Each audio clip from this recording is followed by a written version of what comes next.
Although beat, her heart is infinite. It is that sidewalk smile on even your worst day. She enjoys taking her morning strolls with her palms facing outward. Blinking a little less, breathing a little more, she loves to love. But her spinal cord, although strong, has jumped out of her back from time to time. Movements lacking control, she's had cigarette legs to match from being smoked up by men who treat her more like an addiction to slip in between their fingers. They like to take hits off her. Deserted parking lot smokes on coffee shop sides, but she still held grace in what was left of her. Didn't think his heart was made up of bullets. Maybe just had a little too many put through him. And with those thoughts alone, she would never let them rule her or become her. She'd much rather compose music with her chord-strumming fingers that could stream empathy in its echo.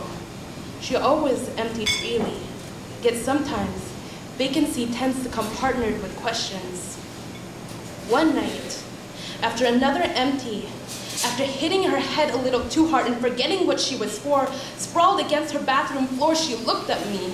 She said, "It hurts. It hurts right here."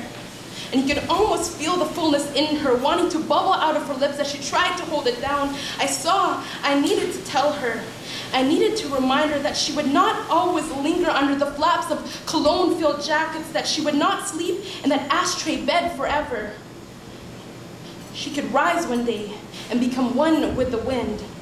And every day that her cigarette legs become stubs to halfway men, she will fall sometimes. But her arms can tone itself, pump with resistance, and hold like open gates to another world. So I looked at her.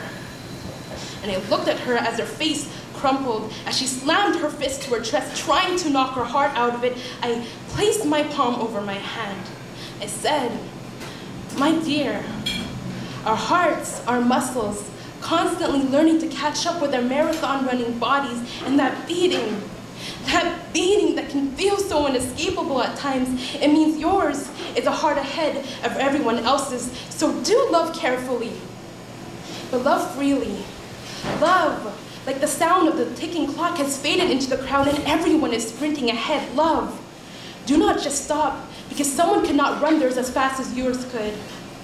So even if she's got a heart, surrounded by barbed wire rib cages that seem as if they cut a little more than they protect, one day, I know she will not let the nicotine flames take up her body. And if you try to wrench open her heart, try to make tools out of her, or even just try to know her and love her, regardless of it all, she will look at you, she will open her arms, and she will say, dig deeper."